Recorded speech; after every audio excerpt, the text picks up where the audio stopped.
The pros and the cons. The cons, let's talk about the cons, why people stay away from Daf Yomi. They say it's no good.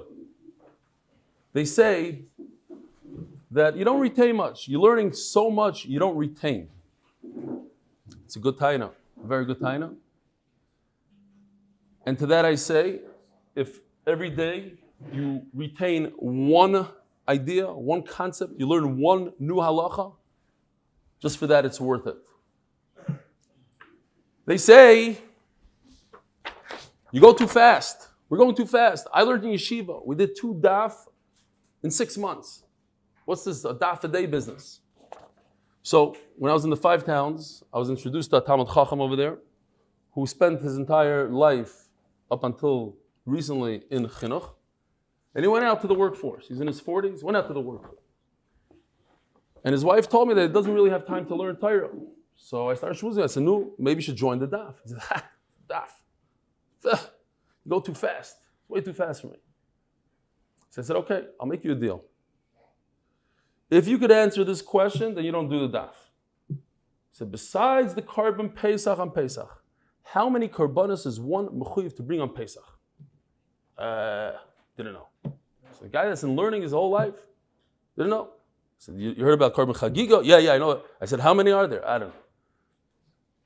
Tesvav, Yudalid, or Lariya, no, he didn't know. Well, he didn't keep his end of the deal, I don't think. He's not going to join us. What else? They say lumdus. You gotta learn with lumdus. You gotta learn slow. You gotta understand. It's true. I learned my whole life slow and lumdus. But at the end of the day, people are working and they're not learning at all. So at least chaperayna daf. Put some Torah in your life. And here's the biggest Yetzer Hara. The biggest Yetzer Hara is you miss a daf. It's inevitable. It's going to happen. There's a simcha or le'aleinu something else. You can't learn and you miss a daf or two. And what happens is the Yetzer Hara says you got to make it up. And you try to make it up and it doesn't work. You start falling behind even more and even more. And eventually you fall off the bandwagon. And imagine, it comes to Siyam Hashas. Instead of making a Siyam on 2,711 daf, you don't make a Siyam at all. Why? Because in Masechtas Yuma you missed 3 daf. That perfectionism is what kills Daf Yomi and what throws everybody off the bandwagon. And so many people told me that this idea of no matter what, if you missed 5 daf, 7 daf, we had one of the guys in the Chabura, Henach.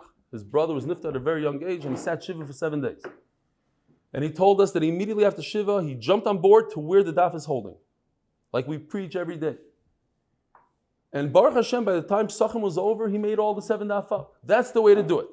You jump ahead, and it's not just a Yisoid in Daf Yomi, it's a Yisoid in all of life. In Shnayim Mikra Echatargum, many people came over and said, you saved my Shnayim Mikra. Because what happened was, back in the day, they would miss one parsha, and that was it. They're done with Shnayim Mikra. So you just skip that parsha. So you did Chamisha Chum Shitar minus 1 parsha. What's the big deal? It's good for diet. Because you ate that one donut, you're done with the diet. So you continue weiter. You saw it in life. Now what are the pros? My favorite saying, Daf Yomi is not about the daf, it's about the Yomi. The consistency of the daf. To be consistent every single day to learn Torah no matter what. It's an amazing thing. It changes your life when you learn Torah every single day.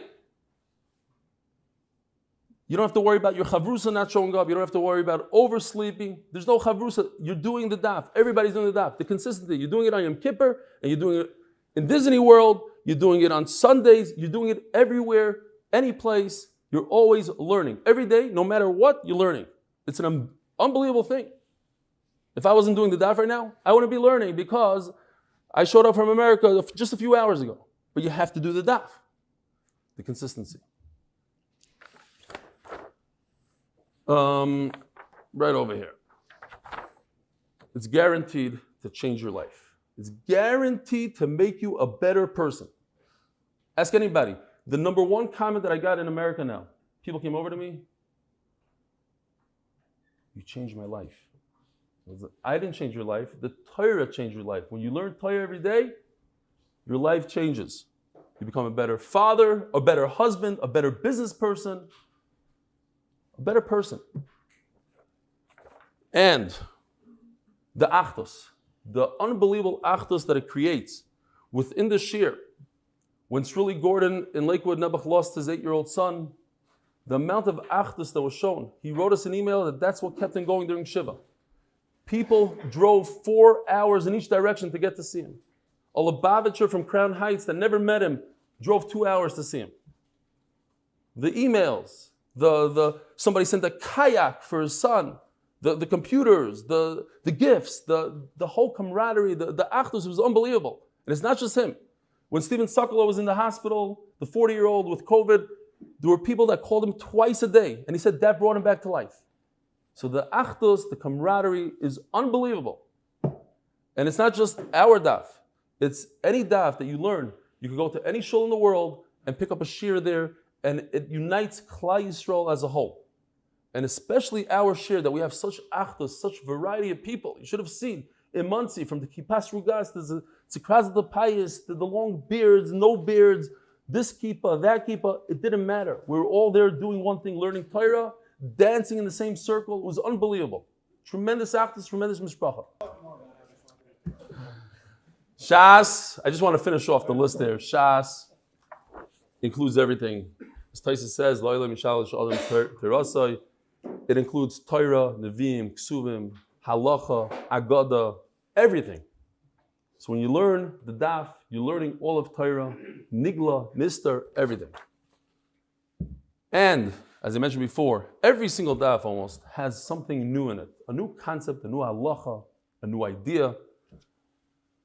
I'm scared to say this one. Last time I said it, I got a nasty email. I said 90% of people that are traveling are doing Daf Yomi. Unfortunately, I was on a flight. I didn't see anybody learning. So I can't. So I'm gonna go up. It's 95%. He was all mad at me. It's like, who told you did a research? No, I didn't do research. Just common sense tells me that when you're learning lumdus and that, you usually don't bring Reb Chaim's or Baruch Bears on the plane. I've never seen it, but those guys typically don't even travel. Okay, whatever it is, 60% of the people, whatever you want to say. But you see guys with the Gemara online, in an amusement park, it's always Daf Yomi guys, and that's a very important thing about Daf Yomi. And also, as I mentioned, I stuck it in, but there's nothing like starting off the day with Daf Yomi, and if it's not the start, in middle, but nothing like having that daf. It makes you feel so much better. All right, fine.